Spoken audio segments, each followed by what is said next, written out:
Tadepalli palace గోడల మధ్య ఇప్పుడు రాజకీయం సెగలు పుట్టిస్తోంది. వైఎస్ జగన్మోహన్ రెడ్డికి అత్యంత సన్నిహితుడు, ఆప్తుడిగా షాడో సీఎంగా వెలుగొందిన సజ్జల రామకృష్ణారెడ్డి పరిస్థితి ఏమాత్రం బాగోలేదని జరుగుతున్న పరిణామాలు నిరూపిస్తున్నాయి.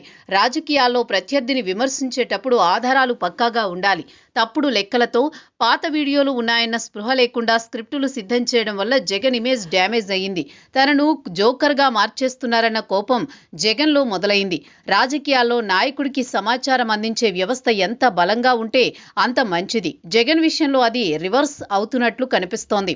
గతంలో మిట్టల్ స్టీల్ ప్లాంట్ ఒడిశాకు వెళుతుందని స్వయంగా జగన్ చెప్పిన విషయాన్ని విస్మరించి ఇప్పుడు ఆ ప్రాజెక్టు ఏపీ తెచ్చింది తానేనని సజ్జల రాసిచ్చిన స్క్రిప్టును జగన్ చదివేశారు. దీనిని పట్టుకున్న టీడీపీ పాత వీడియోలు బయటకు తీసి జగన్ సోషల్ మీడియాలో ట్రోల్స్ కు గురిచేసింది. పరువు తీసింది. తనను ఇంతలా బుక్ చేసిన సజ్జల వైఖరిపై జగన్ పీకల దాకా కోపంతో ఉన్నట్లు చెబుతున్నారు.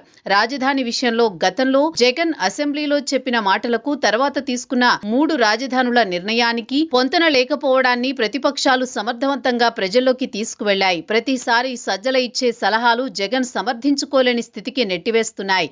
పార్టీలోనే చర్చ జరుగుతోంది. ఇటీవల కాలంలో తాడేపల్లి ప్యాలెస్ లో జరుగుతున్న కీలక సమావేశాల్లో సజ్జల కనిపించడం లేదన్న వార్తలు గుప్పుమంటున్నాయి. జగన్ ఉన్న చోట సజ్జల ఉండకపోవడం, ఆయన కార్యక్రమాలకు దూరంగా జరగడం చూస్తుంటే అధినేత ఆగ్రహం ఏ స్థాయిలో ఉందో అర్థమవుతోంది. వైసీపీలో ఒకప్పుడు విజయసాయి రెడ్డి హవా ఎలా ఉండేదో అందరికీ తెలిసిందే. కానీ ఒక్కసారిగా జగన్ ఆగ్రహానికి గురైన తర్వాత ఆయన ప్రాధాన్యత ఎంతలా తగ్గిందో కూడా బహిరంగ రహస్యమే. ఎన్నో అవమానాల పాలై ఆయన ఇప్పుడు బయటకు పోయి వ్యవసాయం చేసుకుంటున్నారు. సజ్జల పరిస్థితి కూడా అదే దిశగా సాగుతోందని గుసగుసలు వినిపిస్తున్నాయి.